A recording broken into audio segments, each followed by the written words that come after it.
제목이 안과 겉 이렇게 해놨는데요. 사람은 사는 데는 항상 다 인생에는 안이 있고 겉이 있을 것입니다. 내면이 있고 외면이 있습니다. 까미라고 제가 굉장히 좋아했었던 사람이었는데 그 사람의 안과 겉이라고 하는 책의 서문에 보면 책 자체가 안과 겉이에요. 제목이 안과 겉이라는 그렇게 번역된 책의 서문에 보면 자기 인생은 항상 가난과 태양, 태양과 역사와 태양 이 두 가지로 인해서 풍요로웠었다고 합니다. 하나가 아니고 하나가 거친 이런 것입니다. 이 사람이 알제리 아마 제가 알기로 태어나서 거기서 살게 됩니다. 프랑스 사람이고 유명한 사람이죠. 노벨 문학상도 받았고요. 이방인 페스틴 이렇게 썼던. 근데 가난했습니다. 가난하게 자랐어요. 그런데 가난하긴 했지만 이 태양의 나라 아프리카에서 북부 아프리카에서 태양은 너무너무 풍성하게 내려지는 겁니다.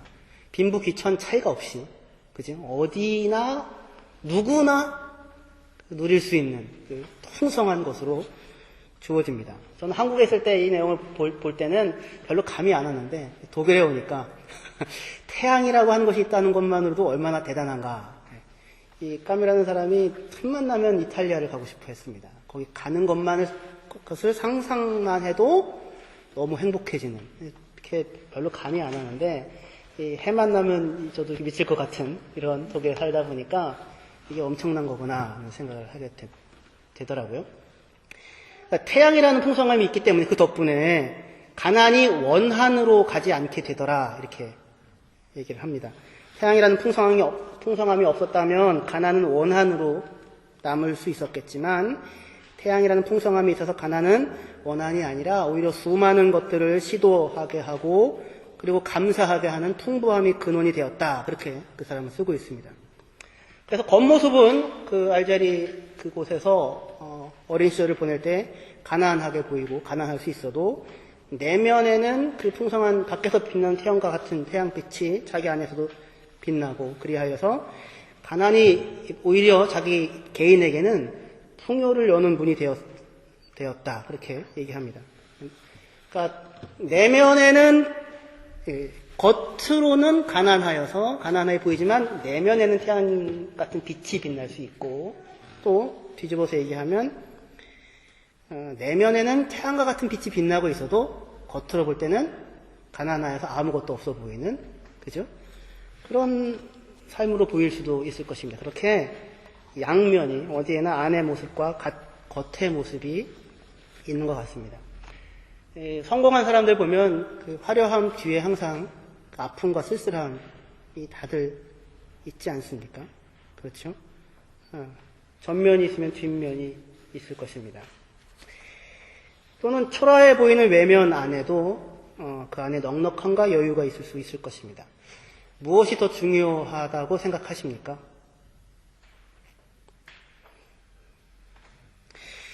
다 중요하죠. 뭐가 더 중요하지 않은 게 뭐가 있겠습니까? 안과 겉이 다 있고 그것이 합쳐져서 세상과 삶과 나라는 것이 존재하는 것이지 내면만 나고 외면은 내가 아니라거나 외면만 나고 내면은 내가 아니라거나 라고 할 수 없을 것입니다. 거기를 구분하기 시작하면 복잡해지고 가난해집니다. 본인이 가난하기 때문에 구분하기 시작합니다. 자기 안에 내면과 외면 사이에 구분이 있지만 그것이 감사함, 아까 지금 까미가 얘기했던 것처럼 이유가 되면 그것이 무엇이 나다, 겉이 나다, 안이 나다 이렇게 구분하는 것으로는 가지 않을 수 있을 것입니다. 그런데 바리새인들은 안과 겉을 구분하기 시작한 사람들입니다. 레위기에 따르면 어떤 부정한 짐승이 그 어떤 그릇 안에 떨어지게 되면 그릇과 그 안에 있는 것까지 다 부정해져서 버려야 됩니다. 그러니까 전체가 그냥 한꺼번에 취급이 됩니다. 아니냐 바뀌냐 상관없이 전체를 다룹니다. 그런데 바리새인 시대에 와서는 점점 안과 밖을 구분하여서 대접과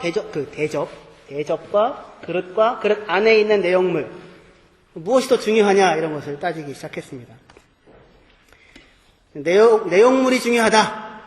대접이 중요한 것은 아니다. 이제 이런 생각을 하게 됐어요. 그래, 그럴듯해 보이죠. 그런데 어떻게 그릇과 내용물 중에 뭐가 더 중요합니까?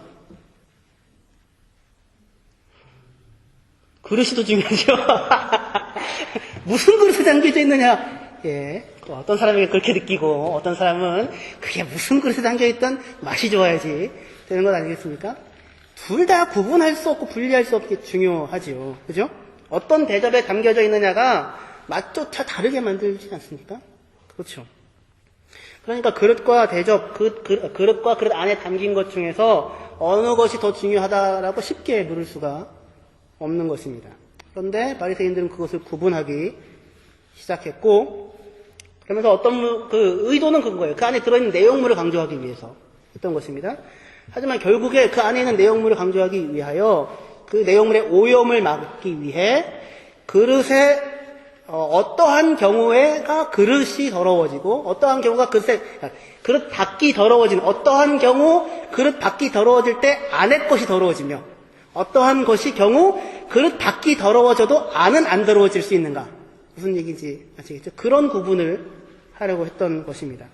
처음에는 겉보다는 내용이 더 중요하다라고 해서 시작했던 그 생각이, 아이디어가 어떨 때는 겉에 의해 내용이 좌우되고 어떨 때는 겉에 의해 내용이 좌우 안 된다라고 하는 것으로 나가기 시작하자 정작 내용물이 중요하다는 생각에서 출발되었을 논쟁이 장과 대접의 깨끗함을 논하는, 이것이 깨끗하다 아니다라고 하는 그 겉의 내용을 논하는 논쟁으로 흘러가 버리고야 말았습니다. 너무너무 사실 복잡해졌습니다. 그 뒤에 가게 되면요. 근데 이 자리에서 이런 이제 사람들이 이렇게 지금 바리새인들이 있는 자리에서 예수님은 장과 대접의 겉을 그것을 깨끗하게 해야 하는 것이 아니라 그 안에 무엇이 담겨 있느냐가 중요하다라고 시작했던 바리새인들의 최초의 논쟁의 시작, 그 출발점의 자리로 그 사람들을 지금 데리고 돌아오는 것입니다. 예수님이 속에 있는 것만 중요하고 밖에 있는 건 안 중요하다고 얘기를 하셨습니까? 그렇게 얘기를 안 하셨고요. 예수님은 너희 먼저 안을 깨끗이 하라. 그리하면 겉도 깨끗하리라. 이렇게 얘기를 하십니다. 그러니까 안의 내용물이 중요하지 겉은 어때도 상관이 없다는 형태가 아니라 안이 깨끗하면 겉도 깨끗하다라고 하여서 안과 밖의 구별을 없애시는 것입니다. 복잡해지죠. 무슨 얘기인지. 네? 제가 쓴 대로 읽어드리면 여러분 아주 정신이 혼미해질 텐데, 안과 겉의 구별을 없앤다는 것은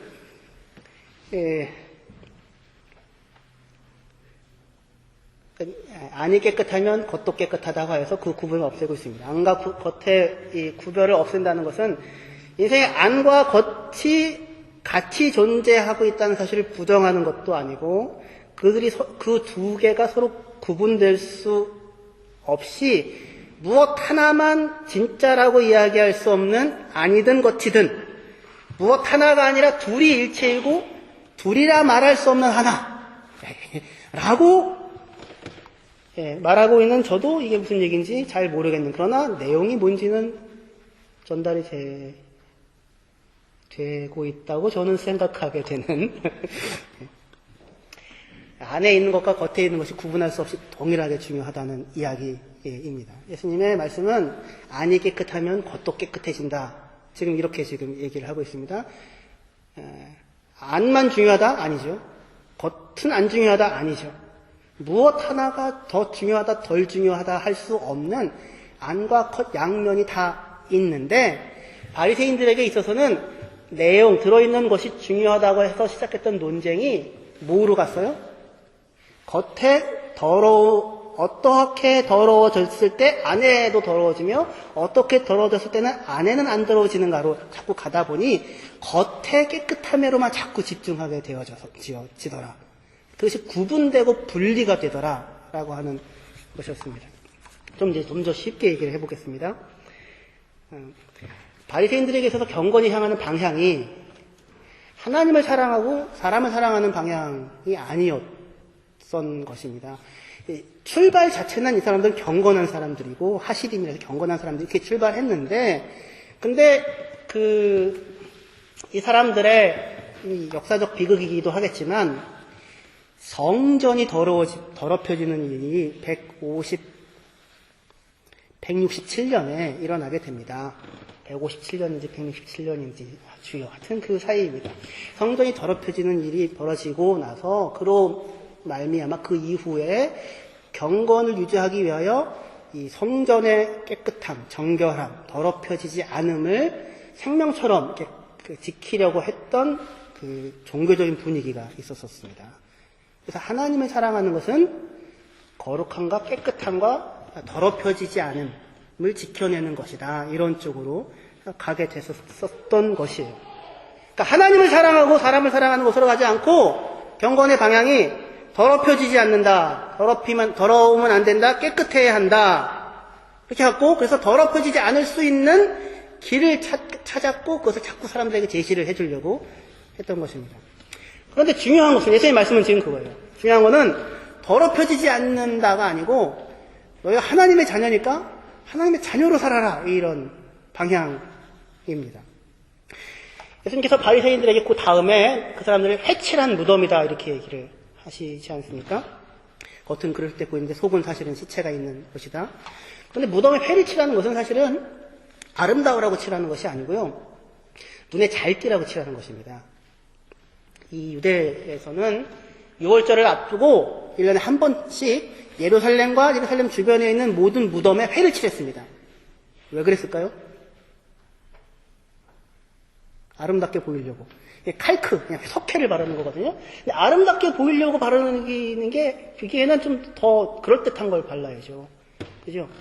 왜 그랬냐면, 6월절을 앞두고, 혹시라도 부지 중에, 거기가 무덤인지를 모르고 지나가다가 접촉해서 더럽혀지지 않게 하기 위하여 회를 다 칠했던 것입니다. 무슨 이야기인지 아시겠죠? 더럽혀지면 6월절 식사에 참여를 할 수가 없거든요. 그래서 바리새인들 중심으로 한 이러한 사람들이 그 경건한 사람들이 모든 무덤에다가 6월절 전 앞에서 회를 칠했던 것입니다. 그러니까 사람들이 보고 저기 무덤 있어. 가까이 가면 안 돼. 그렇게 했던 거죠. 혹시라도 부정하게 되어지지 않기 위해서 눈에 잘 띄게 하기 위해서 회를 칠했던 것입니다. 눈에 잘 띄려고. 왜 눈에 잘 띄게 했어요? 더러운 것과 접촉하지 않게 하기 위하여. 이게 굉장히 중요한 것이었습니다. 부정하게 되어지지 않으려고. 근데 예수님은 이 모습이, 이 회를 칠한 모습이, 무덤이 누구 모습이더라? 바리새인들의 모습이더라. 그렇게 얘기를 하는 것입니다.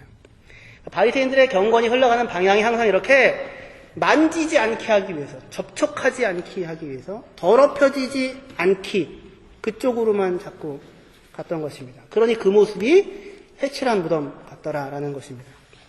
문제는 이제 여기입니다. 문제는 더럽혀지지 않는 것으로 사람의 생명을 얻는가 이겁니다. 더럽혀지지 않는 것으로 내면이 깨끗해지는가? 부정해지지 않는 것으로 내적인 생명력이 일어나는가? 그렇지 않다는 것입니다. 회를 칠해서 접촉하지 않을 수는 있지만 안에는 뭐가 있어요? 죽은 시체가 있는 것이죠. 회를 칠하는 것으로 죽은 자가 살아나는 일이 일어나지는 않더라고요.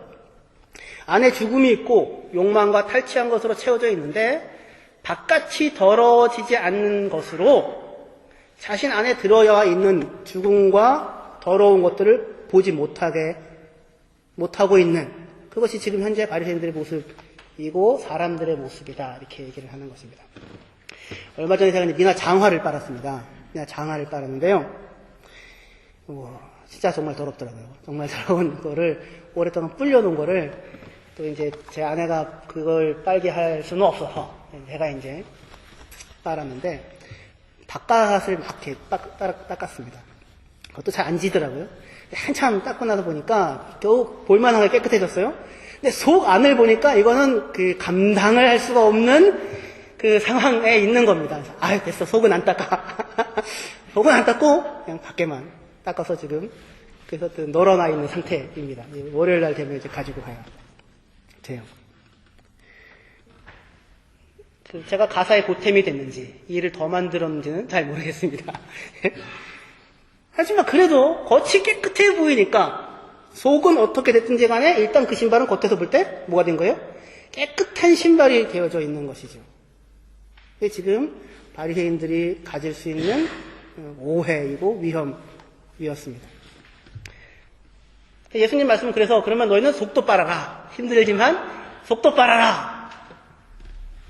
속의 불법과 위선과 욕망과 무절제를 제거해버려라 라는 말이겠습니까? 겉만 깨끗하게 하기도 힘든데 언제 속까지 할 수 있겠습니까? 그런 게 아니고요. 지금 안과 밖을 구분하는, 그래서 깨끗하게 보여야만 하는, 그래도 겉으로 보기에만이라도 깨끗하게 보여야지 라고 하는 차원의 생각의 자리를 놓고, 너희가 안이 깨끗하면 속도 깨끗해지지 않느냐. 그래서 누구 앞에 살아라? 하나님 앞에서 살아가라. 지금 그렇게 얘기를 하는 것이네요. 하나님 앞에서 살아가라. 사람들 앞에서 살지 말고. 바리새인들을 하면서 예수님이 제일 많이 했던 얘기가 뭐예요? 위선자라는 말이었죠. 위선자. 위선자라는 말이 뭡니까? 사실은 선하지 않은데 선한 사람처럼 보이려고 하는 것이잖아요. 근데 이제 그거를 다른 말로 하면 외식하는 자라고 얘기합니다. 예, 겉을 꾸미고 있는 사람이라는 뜻인데, 본래 외식한다는 말, 위선자라는 말은 그 헬라어 단어는 히포크리테스라는 말인데 처음부터 나쁜 의미는 아니었습니다. 처음에는 그냥 중성적인 의미였어요. 처음에는 무슨 뜻이었냐면 연극 무대에 올라가서 연극을 하는 배우였습니다. 배우. 그게 히포크리테스였어요. 그러니까 무대 위에서 연기를 하는 사람입니다. 다른 사람의 옷을 입고 연기를 하는 사람. 여러분들 우리 티아트로에 계신 분들 다들 히포크리테스죠. 다들 내가 아닌데 거기서 그 사람 역할을 하고 있는 사람. 내가 아닌데 거기서 그 사람 역할을 하고 있는 사람. 그 말을 예수님이 가지고 와서 이렇게 지금 사용을 하고 있었습니다. 다른 이의 옷을 입고 그 사람을 연기하는 것. 위선자, 착하지 않은데 착한 척하는 사람. 나가 외식하는 사람. 속은 더러운데 겉은 꾸미고 있는 사람. 이렇게 지금 하게 됐던 것이에요. 예수님의 구분, 예수님의 이 말씀은, 이 말은 외식하는 사람들아, 이 바리새인과 서기관들아 라고 얘기해서 겉만 꾸미지 말고 안도 꾸며라. 너희가 아무리 겉을 꾸며봤자 안이 안 바뀌면 소용이 없다라고 하는 형태로 지금 이야기를 하시는 것이 아니고, 오늘 여기 아직 아니고, 그게 아니라 너희가 당신들이 하나님 앞에서 하나님의 사랑을 입고 은혜를 입고 살고 있는 하나님의 아들이고 하나님의 딸이다. 그 사람으로 삶을 살아가라 라고 얘기를 하시는 것입니다. 다른 말로 얘기하냐면 너희는 하나님의 자녀로서의 연기를 하는 사람이 아니라 하나님의 자녀 역할, 그 역할을 연기해 내는 사람으로 오늘 연기 잘했어. 오늘 하나님의 자녀답게 뭔가 사람들 앞에 드러났어. 이렇게 연기를 하는 사람이 아니고 누구라고요? 너희는 하나님의 자녀다. 너희는 하나님의 아들이고 하나님의 딸이다. 그렇게 얘기를 하시는 것입니다. 돌아온 탕자 비유에서 둘째 아들이 아버지의 재산을 다 말아먹고 그리고 돌아오죠. 밖에서 돼지까지 칩니다. 유대인들이 돼지를 친다는 건 뭐예요? 더러워진다는 겁니다. 자기가. 온통 더러워. 뱃속까지 더러워진 사람이 되었습니다. 돼지가 먹는 주염염매를 자기도 같이 먹으려고 다투고 있습니다. 비참하죠.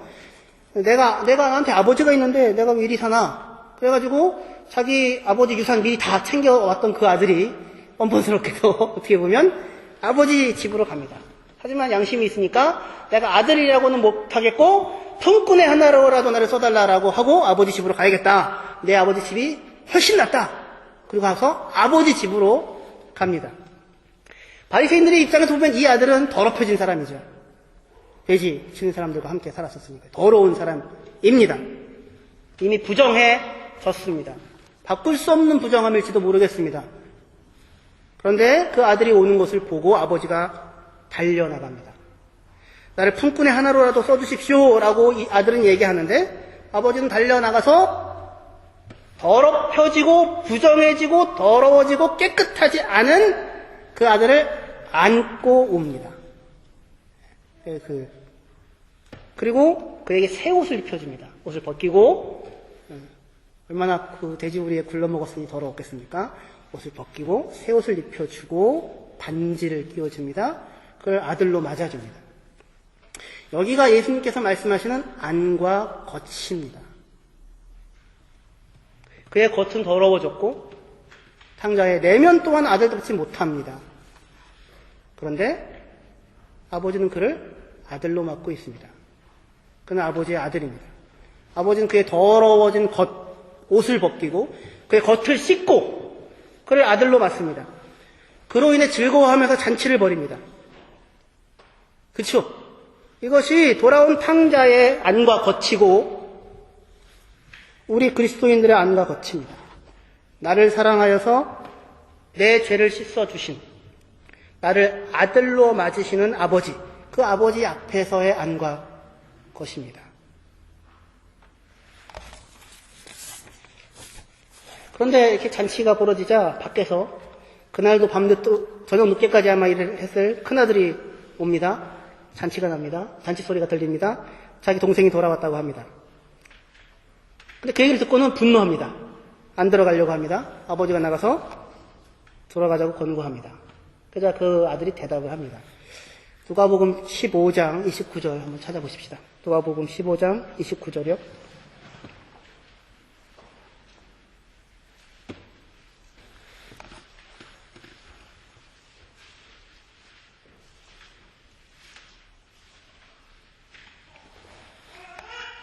(15장) 29절 30절 같이 읽겠습니다. 시작.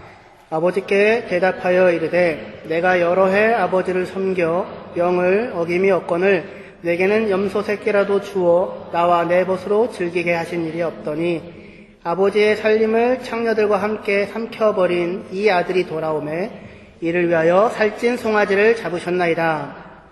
이게 지금 아들이 하는 얘기입니다. 큰아들이요. 자기는 항상 아버지를 섬겨 순종했습니다. 언제라도 아버지 말을 단 한 번도 어긴 적이 없었습니다. 왜 이 아들은 그렇게 살았을까요? 아버지를 사랑해서요. 아버지를 존경해서요. 아버지에 대한 감사 때문에요. 그래 보이지 않더라 이것입니다. 그의 말들 속에서요. 이 아들은 지금 아버지 앞에서 아들 노릇을 하느라고 죽자 고생하고 있습니다. 난 단 한 번도 아빠 말 어긴 적 없었어요. 지금껏 아들로서 살아온 것이 아니고 아들 역할을 연기를 하고 살아왔던 것입니다. 자기 동생이 아버지 산 다 가지고 나간 그 이후 더욱더 그런 형으로서의 그런 마음이 들었을지도 모르겠습니다. 근데 이 아들의 지금까지의 일은, 그 심정은 지금 아들로서 아들의 권리를 누리며 아버지를 사랑하며 살고 있었던 것이 아니라 오히려 이제 종으로서 살고 있었던 것입니다. 29절에 내가 아버지께 대답해 이르되 내가 여러 해 아버지를 섬겨 명을 한 번도 어김이 없거든. 섬긴다는 말이 종노릇하여라는 단어입니다. 아버지를 사랑하여 이렇게 표현하지 않고 내가 종처럼 섬겨왔습니다라고 그렇게 이야기를 하고 있습니다. 친구를 불러다가 잔치라도 한번 하고 싶은데 속은 그렇잖아요. 근데 무슨 생각이었는지 이놈의 아들은 자기 마음에 원하는 것, 나도 좀 그렇게 하고 싶었는데 자기 동생이 다 가지고 나가가지고 허랑방탕하게 살고 있으니까 형으로서 그걸 차마 아버지 앞에서 못하겠다 스스로 생각했는지 무슨 생각이었는지 모르겠지만 자기 마음에 원하는 것 한 번을 아버지에게 말도 한 번 꺼내보지 못하고 속으로는 원망의 마음을 품고 아버지 앞에서 아들 역할을 하면서 살고 있었던 것입니다. 그러니까 겉모습은 아들인데 속은 종이고 종 중에서도 억울한 종인 것처럼 살고 있습니다. 탕자는 겉모습은 아들인데, 겉모습은 아들이 아닌데, 겉모습은 더러운 인간인데, 속은 뭐였어요? 오히려 어떻게 보면 속은 아들다웠어요. 나 아빠한테 갈래. 우리 아빠 집이 훨씬 나아. 아들 연기를 하려고 했던 것이 아니었고, 아빠 돌아가시면 그 재산 다 내 거잖아. 그거 나한테 줘. 처음부터 끝까지 그냥 아들이었어요. 밖에 나가서 내가 왜 여기서 이 고생을 하고 이렇게 하고 살아야 되지? 내 아버지 집에 가면 품꾼도 넉넉하게 사는데 차라리 품꾼에 하나라도 써달라고 하고 아빠한테 가야겠다 라고 하고 아빠한테 하고 있어요. 겉모습은 전혀 아들답지 않고 겉모습은 더러워 보이고 그죠? 이 부정한 사람이 되어 있는데 그 속에는 아들다운 모습이 있습니다. 누가 더 낫습니까?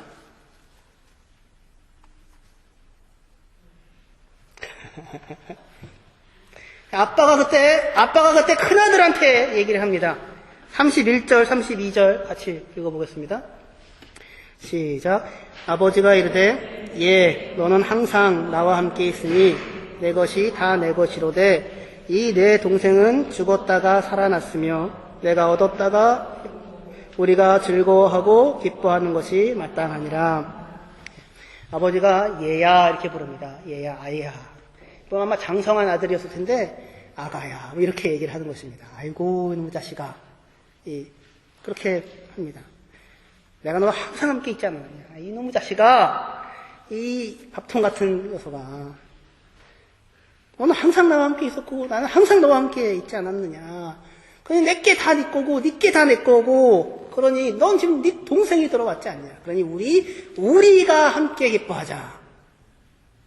그래서 아빠의 마음속에 그 자식은 항상 자기의 든든한 사랑하는 아들이었던 것입니다.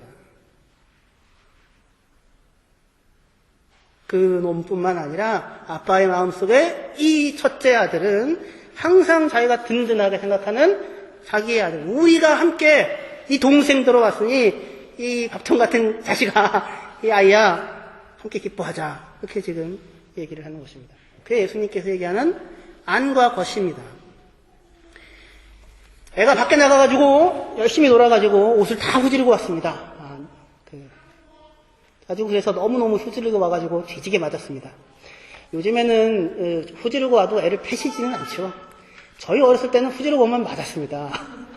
옷 한 벌이 얼마나 보통 귀할 것이 아니었고 빨래 한 번 하는 게 장난이 아니니까 이해가 돼요 지금은. 그때 맞았던 것이. 요즘에는 그렇게까지는 그래도 좀 안 하시죠. 밖에 나갔다가 옷을 잔뜩 후지르고 와가지고 아주 그냥 뒤지게 맞았습니다. 아들이 아니기 때문이었습니까? 더러운 아들입니까? 더러운 자식입니까? 아들이라고요, 아들. 그랬더니 그놈이, 이놈 자식이, 여기가 복장 터지는 건데, 이놈 자식이, 이 아이가 그 다음날부터 밖에 나가지를 않는 겁니다. 이렇게 입을 꽉 다물고, 친구도 안 만나고, 옷도 아예 안 입어. 옷도 안 입고, 밥도 안 먹고, 더럽혀지지 않겠다. 이를 악물면서 나 오늘부터 밖에 안 나가. 옷도 안 입어. 밥도 안 먹어. 친구도 안 만나. 더럽게 안 하면 될 거 아니야. 지금 바리새인들이고 큰아들이 가지고 있는 모습입니다. 예수님의 말씀은 안을 꾸며서 아들다움을 만들어내라는 것도 아니고 겉을 꾸며서 아들다운 모습을 갖추라는 것도 아니라 너희는 너의 안과 겉의 모습이 어떠하든지 간에 하나님의 사랑을 입는 사랑하는 자녀들이다 라고 하는 말씀입니다. 아들 노릇하고 딸 노릇하려고 하는 것이 아니고 아들이니 아들로 살고 딸이니 딸로 살라고 하는 것입니다. 안이 어떻고 겉이 어떻고 다를 수 있지요. 다 다를 수 있을 것입니다. 저희 어머니는 저를 보면 내가 너를 모르겠니? 이렇게 얘기를 하시더라고요. 저는 그 얘기를 들으면 기분이 안 좋았습니다. 엄마가 뭘 안다고, 엄마가 내 속을 알아! 뭐 이렇게 속으로 생각을 하는 거죠. 엄마는 맨날 나 어렸을 때 나만 생각해. 속으로. 근데 제가 보니까 미나의 표정 하나를 봐도 겉모습과 속생각까지 이렇게 보이더라고요. 보여지는 겉모습 때문에 속상하기도 하고 보여지는 겉모습 때문에 안타깝기도 하고 애쓰고 노력하는 것 때문에 아이고 그렇게까지 하지 않아도 되는데 하는 마음을 가지고 자녀를 보게 됩니다. 그것이 겉이 어떻든 안이 어떻든 우리이고 하나님 아버지는 우리의 겉과 안의 모든 모습들을 알고 계시며 그리고 우리를 아들과 딸로 대하시고 사랑하십니다. 할렐루야. 그것이 복음입니다. 이 하나님을 마주치 더럽게 돌아온 자기를 한번 전혀 얼들어 하지 아니하시고 달려나와 마주해서 안으시는 그 아버지와의 마주침이 그 탕자를 진정한 아들로서 살게 할 것이고, 물론 때로 예전 버릇 못 버리고 방탕하는데 잠깐 눈을 팔 수 있을지 모르겠지만, 그리고 그 동생을 맞아주시고 잔치하며 우리가 함께 잔치하자라고 하면서 큰아들의 등을 두드려 주시고, 네가 얼마나 속상하고 힘들었는지 안다. 넌 항상 내 아들이었다. 내 거 다 네 거다. 내가 든든하게 너를 믿는 아들이다 라고 이야기하는 그 아버지의 마주침으로 인해서 이 아들은 아들 노릇하는 것이 아니라 진정한 아들로서 살아갈 수 있을 것입니다. 하나님께서 너는 내 아들이다, 너는 내 딸이다, 내가 너를 낳았다, 그 말씀하시는 음성을 들으시고 그분 앞에서 그의 자녀로 살아가시는 저와 여러분들이 되시기를 주님의 이름으로 축원합니다.